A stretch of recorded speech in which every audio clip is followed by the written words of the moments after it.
ማነህ? ማነህ? ምንድነው? ማነህ? ምንድነው? ማነህ? ልትገለኝ ነው? ማነህ? ማነህ አንተ? ማነህ? ማነህ? ማነህ? ብሩክ ነህ? ልትገለኝ ነው አይደል? ልትገለኝ እባክህ።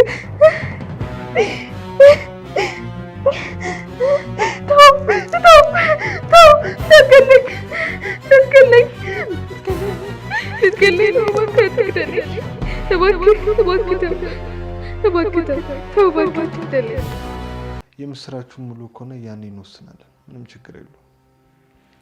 የሆነ ጊዜ ታስታውሳለህ ብሩኬ? ማህሌት ከዚህ ቤት ሂጂ ብላ ገንዘብ ሰጣኝ። ቅድስት የዛችን እርኩስ ማታሽብኝ በእናትሽ። እሺ አታስታውሰው? አዎ አስታውስኩ። አዎ ከኤፍራታ ጋር ሆነው አንተን ለማጥፋት ሲሉ እኔ እንቅፋት ሆንኩባቸው። አስታውሳለሁ። ከዛ 500,000 ብር ስጡኝ አልኩና እዛ ደግሞ አንቺ አምጥተሽ ለኔ ሰጠሽ። አዎ ቆይ ግን ባልትዳር ሆኜ ተወጂኝም ትመኝኝም ነበር አይደል? አረ በጭራሽ። በእርግጥ ማህሌት አንተ እንደምትሸውድ ካወቅኩኝ በኋላ ተመኝቼካለሁ። ግን ደግሞ አንተን አለያይቶ ለማግባት አስቤም አላውቅም። አውቃለሁ። አንቺ እንደዛ ታደርጊው እድሉን ነው የተጠቀምሽው። ሰላም ሰላም፣ እንዴት ናችሁ? ወደ የቤታ ዩቲዩብ ቻናል ተከታታዮች በያላችሁበት ሰላማችሁ ብዝት ይበል። ለዚህ ቤት አዲስ ከሆናችሁ ላይክ፣ ሼር፣ ሰብስክራይብ በማድረግ ቤተሰብ ሆኑ። ማህሌት እንግዲህ የድመት ነፍስ ያላት ሰው ናት። መጨረሻ ላይ የገባባት ማን ይመስላችኋል? ተሸፍኖ እንግዲህ ሲታይ ታረቀኝን ይመስላል። ነገር ግን የካሌብ ሰዎች ናቸው የገቡት ብሩክ። ምክንያቱም ከዚህ በኋላ አይገላትም። ምክንያቱም እንደሚድንም ተስፋ ስላለው ማለት ነው። ደስ በሚል ሁኔታ አሁን ላይ ተረጋግቶ ነው ያለው። ቅድስትንም እንደሚያገባት ነው ያው ተስፋ እየሰጣት ያለው። ከእንደገና ተደግሶ ነው የምንጋባው ምናምን የሚል እቅድ አላቸው። ይሄ እንደሚድን ተስፋ መኖሩ ራሱ በጣም ትልቅ ነገር ነው። ተስፋ ከመቁረጡ ስለተመለሰ፣ ስለዚህ ማህሌትን ገሎ ያለውን ተስፋ ማጨለምና ወደ እስር ቤት መግባት አይፈልግም። ቅድስት በጣም ጀግና ሴት ነች። ከጎኑ ነው ያለችው። በቃ እስከ ጥግ ድረስ ከጎኑ ነኝ እያለች እያበረታታቸው ትገኛለች። ነገር ግን ደግሞ የአክስቷ ልጅ አለም የምትባል ሴትዮ እየበጠበጠችና እየረብሽ ትገኛለች።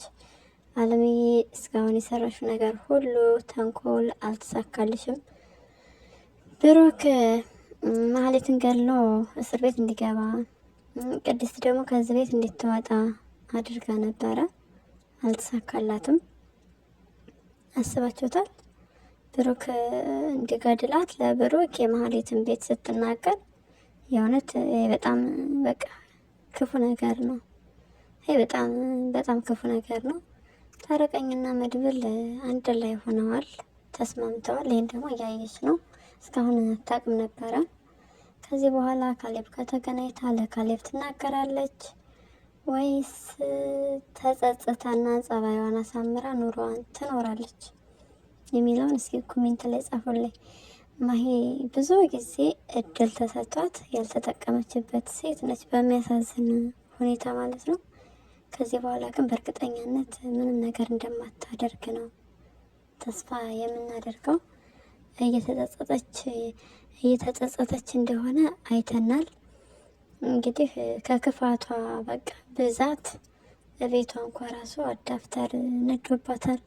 ቻርጅ ልታደርግ በሞከረ ሰዓት ሰው በጣም ነበር የምትጠላው። ነገር ግን ሰው የሚጠላ ሰው ያው የሆነ ሰዓት ሰው ሲፈልግ አያገኝም። አሁን ላይ አንድ እጇ አይሰራም። የሚንቀሳቀሰው ትንሽ አንድ እጇ ነው። ብሩክ በጣም ስለደበደባት ተጎድታለች እና ሰው አጠገቧ የላትም። ያለው እንግዲህ ታረቀኝ ነው። ታረቀኝ ከጎኗ ሆንላት እንደ ወንድም እየመከራት ነው፣ እንደ ሰብአዊነት እንደሚሰማው ሰውም ከዚህ በኋላ ኑሮሽን ኑሪ፣ ብሩክን እርሺው፣ ማንንም አትበጥብጭ፣ እንደዚሁም ከካሌብም ራቂ፣ በቃ ወደ ገዳምም ሂጂ ያላት ነው። እውነቱን ነው። ብዙ ጊዜ እድል ተሰጥቷታል። ነገር ግን እሷ ደግሞ ልክ እንደ እባብ አፈር እየላሰች የምትነሳ ሰው ናት። ክፋቷ ምንም እየታያት አይደለም። ምሳሌ ከመጀመሪያው ጀምራ በጣም ታሰቃየን ነበረ። ብዙ ጊዜ ለመግደል ሙከራ አደረገች፣ አልተሳካላትም። ቅድስትን እንግዲህ ኤፍራታ ጋር ሆኖ እግሬን ጠቢ ምናምን ሁሉ ይሏት ነበር። አስቡት፣ በጣም ከባድ ነው። ይህ ነውር የሆነ ነገር ነው። ሰውን ስለምትንቅ ነው እሷ እንደዛ እያለች ያለችው እንጂ እግር ሰው እንዲታጠብ ችግር የለውም፣ ሰውን ብናከብር። ነገር ግን እሷ ከንቀቷ አንጻር ቅድስት ተማራ ከዛ ቤት እንድትወጣ ነበረ እቅዷ። እንግዲህ የተከበረ ትዳሯን በትና ዛሬ ጭንቅላቷ በሻሽ ታስሯል። አንገቷና እጇ አስቡት፣ አንገቷና እጇ አንድ ላይ በጨርቅ ተቋጥሯል። ኧረ በጣም ከባድ ነው። ያንን የመሰለ ትዳር፣ ያንን የመሰለ ክብር ማዕረግ በቃ ትታዝቅጥ ነው ያለችው እና በጣም ነው የምታሳዝኘው ማሂ። ከዚህ በኋላ ተጸጸተሽ ከልብሽ መልካምና ቀና የሆነ ልብ እንዲኖርሽ እንመኝልሻለን። ካልተጸጸትሽ፣ ካልዳንሽ በቃ ከችግርሽ ይባስ ነገር ነው የሚገጥምሽ። ስትድኝ መድብል አይለቅሽም በእርግጥ ምክንያቱም ወንድሙን ያደረግሽበት ነገር የሚተው ነገር ስላልሆነ ማለት ነው። መድብል ብዙ ጊዜ አምኖሽ በመልካምነት በየዋህነት እድል ሰጥቶሽ አልተጠቀምሽበትም። አብረን እንስራ ብሎሽ ሁሉ ክደሽዋል። እንግዲህ አሳልፈሽ ለካሌብ ለሚባል ሰውዬን የሰጠሽው በሚያሳዝን ሁኔታ ድራማሽን ለመስራት ሞከርሽ። ልክ ከመድብል ጋር እንደምትሰሪ ለመሆን ሞከርሽ ምናምን፣ ግን ይህ ከልብሽ አልነበረም።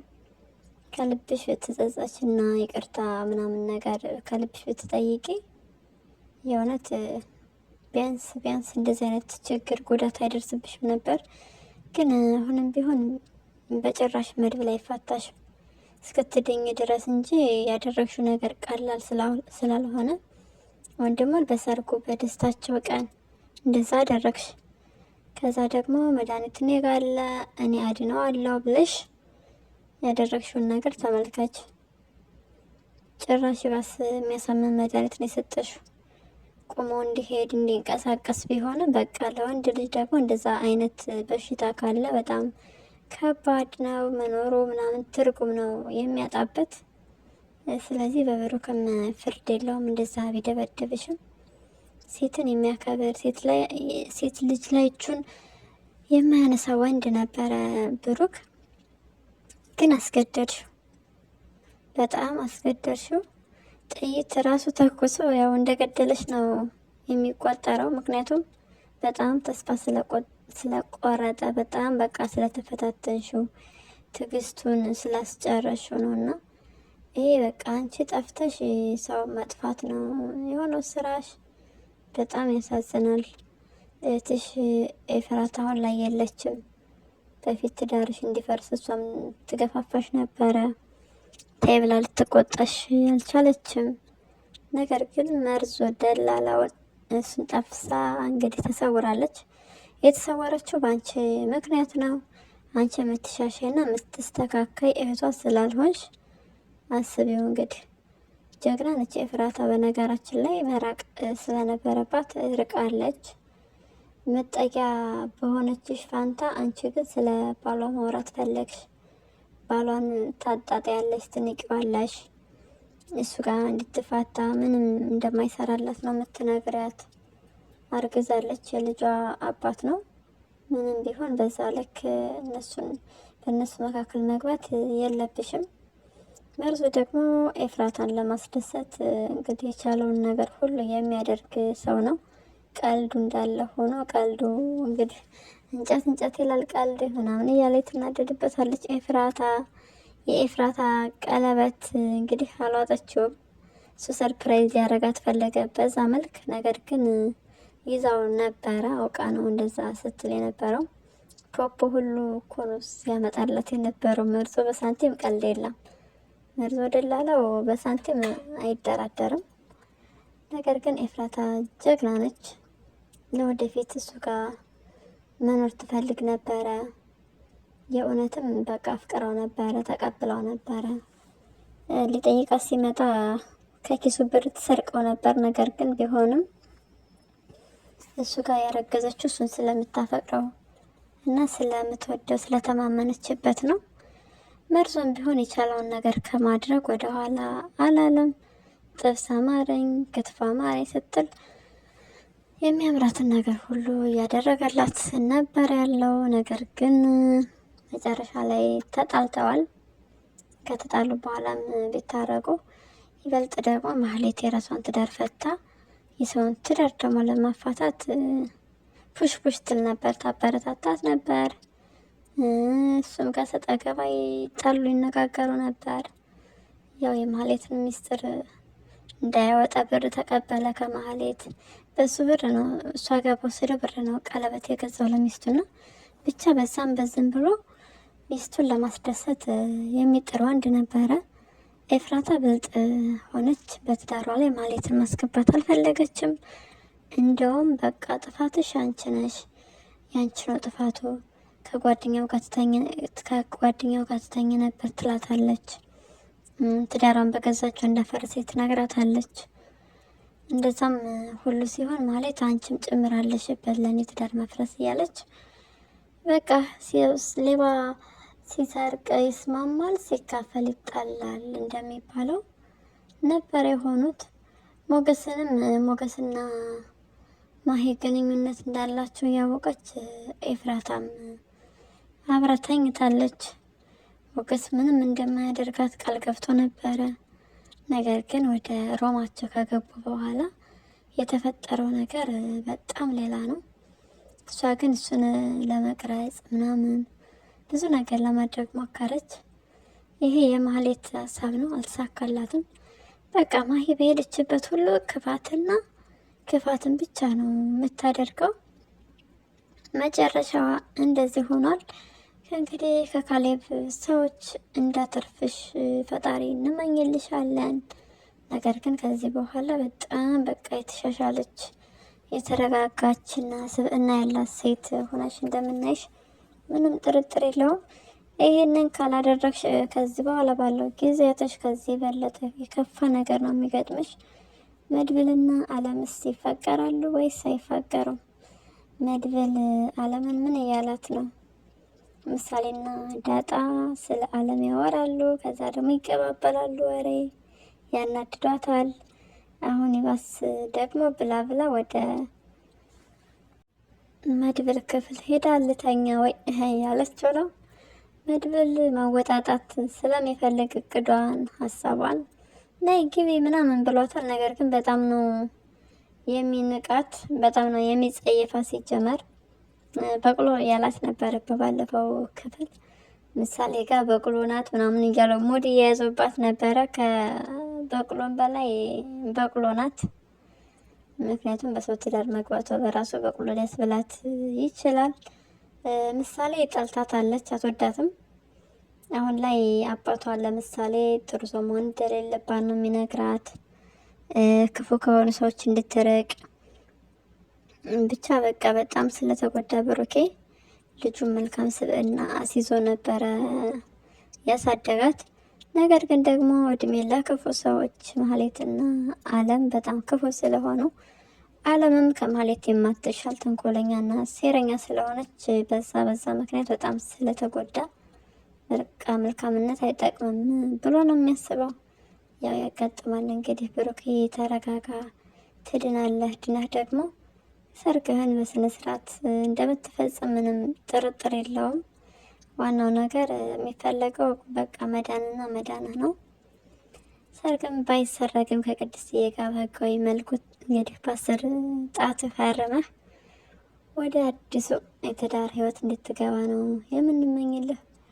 አለም ደግሞ እንደሱ ብትገላለጽ ምንም ብትይ መድብል እንደሆነ በቃ ኩሩ የተባለለት ኩሩ ነው። ጀግናና ቀብራራ ወንድ ነው። መድብል የሚያፈቅራት ሴት አለች። እሷም የነቅድስት የቤታቸው አጋዥ ናት። አሁን ላይ እየታየች አይደለም፣ ነገር ግን እሷ ጋር በጣም ፍቅር ውስጥ ናቸው። እንዲሁም የፍቅርን ብር አስመልሶላታል በተወሰነ መልኩ። በጣም በቃ መድብል እኮ ጀግና ነው፣ ይለያል እውነት። ለዓለም ሽጉጡን ሰጥቶ ሽጉጡን እንግዲህ ተቀማች ስትደነፈፍ ተቀማችን በጣም መጠንቀቅ ይጎላታል። ነገር ግን ከቀማት በኋላ ወይ ብሬን መልሶ ሀብሉን ስልክ ምናምን በቃ ድጋሚ መዝረፍ ነበር የፈለገው። እንደ አጋጣሚ መድብል ጀግና ስለሆነ ሽጉጡ የሚሰራ አልነበረም። በዛ ምክንያት እንግዲህ ሌባው ምንድነው የሚባለው ያለውን ነገር አቶ ተመልሷል። እንኳን ድጋሚ እንዲሰርቅ መድብል ይመችህ። ውድ የምሳሌ ድራማ ተከታታዮች ለዚህ ቤት አዲስ የሆናችሁ ላይክ እና ሼር ሰብስክራይብ በማድረግ ቤተሰብ ሆኑ። ሀሳብና አስተያየታችሁን ደግሞ ኮሜንት ላይ ጻፉልኝ። በሌላ ቪዲዮ እስክንገናኝ ድረስ መልካም ጊዜ እንዲሆንላችሁ እንመኛለን። ባይ ባይ።